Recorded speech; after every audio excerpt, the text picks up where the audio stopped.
ആളുകൾക്ക് മുമ്പ് സന്തോഷ് ജോർജ് കുളങ്ങര പറഞ്ഞതുപോലെ നമ്മുടെ നാട് നേരിടാൻ പോകുന്ന ഏറ്റവും വലിയ ദുരന്തം എന്നുള്ളത് വെള്ളപ്പൊക്കമോ പട്ടിണിയോ ദാരിദ്ര്യമൊന്നുമല്ല, ഹൃദയം നശിച്ചുപോയ മലീമസമായി പോയ മനുഷ്യരുടെ പച്ച വർഗീയതയാണ്. നിങ്ങൾ ഈ വീഡിയോ ഒന്ന് കണ്ടു നോക്ക്.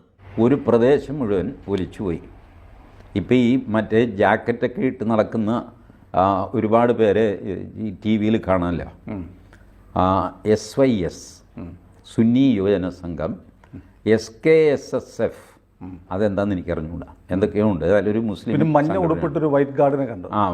അതെ, മഞ്ഞ ഉടുപ്പിട്ട് വൈറ്റ് ഗാർഡ്, വൈറ്റ് ഉടുപ്പിട്ട് മഞ്ഞ ഗാർഡ്, ഇതൊക്കെ കുറേ എണ്ണം. ഇത് കൂടാതെ DYFI, ഇവരുടെ SDP കണ്ടു. ഇവരുടെ ആ ടീഷർട്ട് കണ്ടാലറിയാം.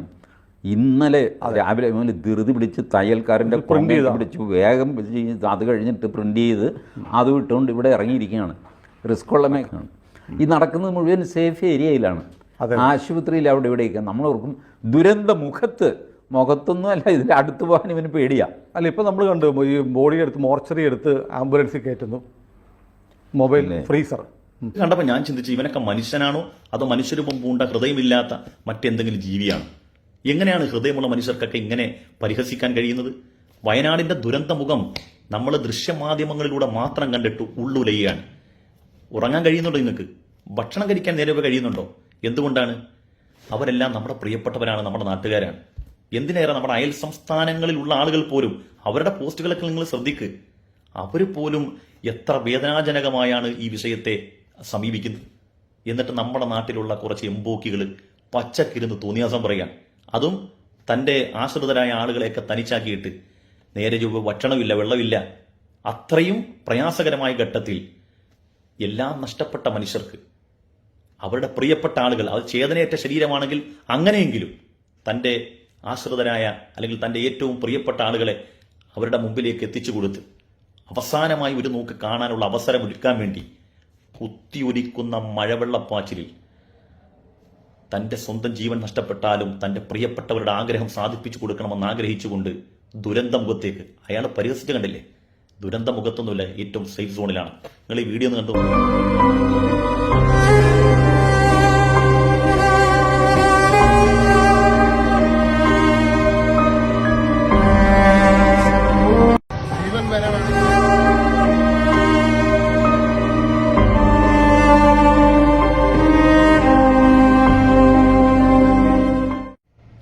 വീഡിയോ കണ്ടില്ലേ?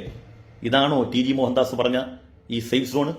ഷോ ഓഫ് കാണിക്കാൻ വേണ്ടി താൻ ഇട്ടിരിക്കുന്ന സംഘടനയുടെ വസ്ത്രത്തിൽ എഴുതിയ സംഘടനയുടെ പേര് ആ ഷോ ഓഫിന് വേണ്ടി ദുരന്തമുഖത്തല്ല മറിച്ച് സേഫ് സോണിലാണെന്ന് പറഞ്ഞല്ലോ. ഇതാണോ ആ സേഫ് സോൺ എന്ന് ഞാൻ ചോദിക്കുകയാണ്. ഇവിടെയൊക്കെ ഏറ്റവും വലിയ ദുഃഖവും നിരാശ എന്തറിയോ?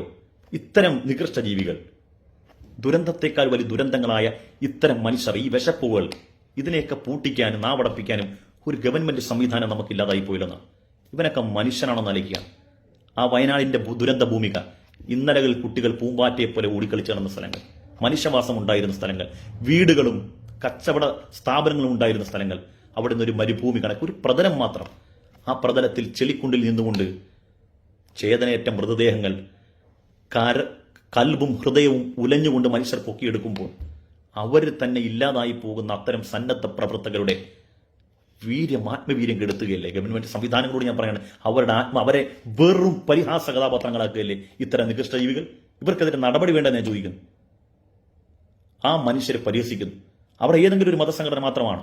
SYS ഉണ്ട്, SKSF ഉണ്ട്, വൈറ്റ് ഗാർഡ് ഉണ്ട്, SDP ഉണ്ട്, DYFI ഉണ്ട്, കോൺഗ്രസിന്റെ മറ്റ് യുവ പ്രസ്ഥാനങ്ങളുണ്ട്.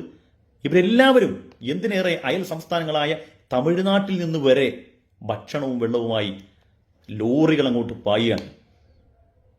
ഒരു മുട്ടസൂചിയുടെ ഉപകാരം പോലും ആ ദുരന്തമുഖത്തേക്ക് നൽകാതെ ചാനലിരുന്നു കൊണ്ട് മറ്റ് മീഡിയകളെ പരിഹസിച്ചു. മീഡിയകളെ എങ്ങനെയാണ് പരിഹസിക്കുക? മീഡിയകളൊന്നും ചെയ്യുന്നില്ലേ? ആ നാടിന്റെ അവസ്ഥയും അവിടുത്തെ നിലവിലുള്ള സാഹചര്യങ്ങളും ചാനലിലൂടെ പുറം ലോകത്തെ കാണിക്കുകയും അവിടെ വലിയ സഹായങ്ങൾ ആവശ്യമാണെന്ന് മനസ്സിലാക്കിയത് കൊണ്ടാണ് ആളുകൾ ഭക്ഷണവും വെള്ളവുമായി ആ സ്ഥലത്തെ ലക്ഷ്യമാക്കി പായുന്നത്. മീഡിയ ഇവിടെ കൃത്യമായി പ്രവർത്തിച്ചിട്ടുണ്ട്. മീഡിയയുടെ ഭാഗത്ത് പലതരത്തിലുള്ള വീഴ്ചകൾ, പല കാര്യങ്ങളും വന്നിട്ടുണ്ടാകാം. പക്ഷെ അങ്ങ് അടങ്കരങ്ങ പരിഹസിച്ച് അവരെ മൂലക്കിരുത്താമെന്ന് വിചാരിക്കേണ്ട. അവരെ ആക്ഷേപിക്കുക, മതസംഘടനകളെ ആക്ഷേപിക്കുക, സന്നദ്ധ പ്രവർത്തകരുടെ വീര്യം കെടുന്ന പഞ്ചപുച്ഛം പരിഹസിക്കുക. ഇത്തരം വിശപ്പുകളെ കേരളക്കര ഒന്നാകെ കൈകാര്യം ചെയ്യണം എന്നുള്ളതാണ്. നമ്മളിവിടെ ആ ദുരന്തമുഖത്ത് നമുക്ക് ക്രൈസ്തവനെന്നുണ്ടോ, ഹൈന്ദവനെന്നുണ്ടോ, മുസ്ലിം എന്നുണ്ടോ? നമ്മളൊക്കെ മനുഷ്യരല്ലേ. നമുക്കൊക്കെ വലിയ പാഠം തരികയാണ്. എന്തൊക്കെ ജാതി മതമൊക്കെ പറഞ്ഞാലും അവസാനം ഇതൊക്കെയാണ് നമ്മൾക്ക് ജീവിതത്തിൽ വരാനുള്ളത് എന്ന് ഒരു ബോധ്യവും കൂടി പ്രകൃതി നമുക്ക് തരികയാണ്. അതെല്ലാം മനസ്സിലാക്കിയിട്ടും ഈ അവസരത്തെ ദുരുപയോഗം ചെയ്തുകൊണ്ട് അവിടെ പ്രവർത്തിക്കുന്ന സാധുക്കളായ മനുഷ്യരെ പച്ചക്ക് പരിഹസിക്കുക.